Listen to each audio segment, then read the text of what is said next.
kecuali dia kerjakan semuanya. Ada orang yang sholatnya biasa, puasanya juga biasa-biasa, tapi sedekahnya rajin, yang mudah sekali mengeluarkan hartanya.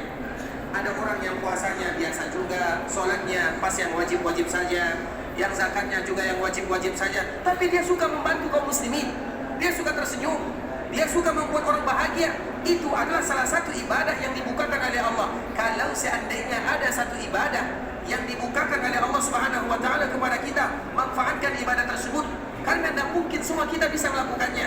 Dia ahli salat, ia juga, ahli puasa, ia juga, ahli sedekah, ia juga, ahli berbuat baik, ia juga. Tidak mungkin, tidak semua orang dibukakan oleh Allah Subhanahu wa taala, jarang. Makanya kalau ada suatu ibadah yang Allah mudahkan bagi kita untuk melakukannya, pertahankan ibadah tersebut, sebagaimana dinyatakan oleh Imam Malik rahimahullahu taala, seorang imam yang ada di kota Madinah, lahir di kota Madinah walaupun bukan berasal asli dari kota Madinah. Kemudian dia mengajar di kota Madinah di Masjid Nabawi, ahli hadis di zamannya, seorang imam yang telah mengeluarkan sebuah kitab yang bernama Al-Muwatta, kitab yang paling sahih adanya setelah Al-Quran sebelum munculnya Sahih Bukhari. Karena dia lahir pada tahun 93 Hijriah, meninggal pada tahun 179 Hijriah. Sedangkan Bukhari masih lama.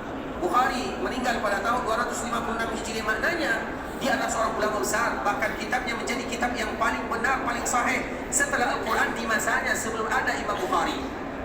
Dia meninggal juga di kota Madinah. Dia menyebutkan sebuah ungkapan yang sangat indah, rubba rajul yuftahu lahu baban min abwabil khair.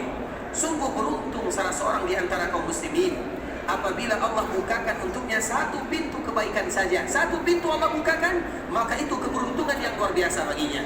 Makanya apabila Allah mudahkan bagi kita satu pintu saja dari kebaikan, maka manfaatkan, karena kita tidak tahu, bisa jadi dari pintu ini Allah mudahkan langkah kita menuju surga Allah Subhanahu wa taala. Sehingga ikhwatul Islam, orang ini dikala ditanya oleh Nabi sallallahu alaihi wasallam, kamu tadi yang bertanya tentang hari kiamat, maka dia mengatakan iya. Apa yang kamu persiapkan kalau seandainya kiamat itu terjadi? Apa jawaban orang ini? La syai', tidak ada. Maknanya bukan tidak ada ibadahnya, tidak ada ibadah yang khusus. Sebagaimana tadi yang kita jelaskan, kadang orang itu masuk ke dalam surga dengan ibadah yang khusus. Maknanya dia betul-betul fokus dalam salat, yang satu fokus dalam puasa, yang satu fokus dalam zakat, yang satu fokus di dalam membantu kaum muslimin. Ada ibadah yang bisa mengantarkan dia ke dalam surga Allah Subhanahu wa taala. Orang ini dia tidak punya ibadah khusus. Maknanya semua ibadah yang wajib-wajib saja. Salat lima waktu, puasa Ramadan, zakat mal, zakat fitrah, zakat fitri, yang lainnya tidak ada. Sehingga dia mengatakan la syai', maknanya tidak ada yang khusus yang aku persiapkan kalau seandainya terjadi hari kiamat.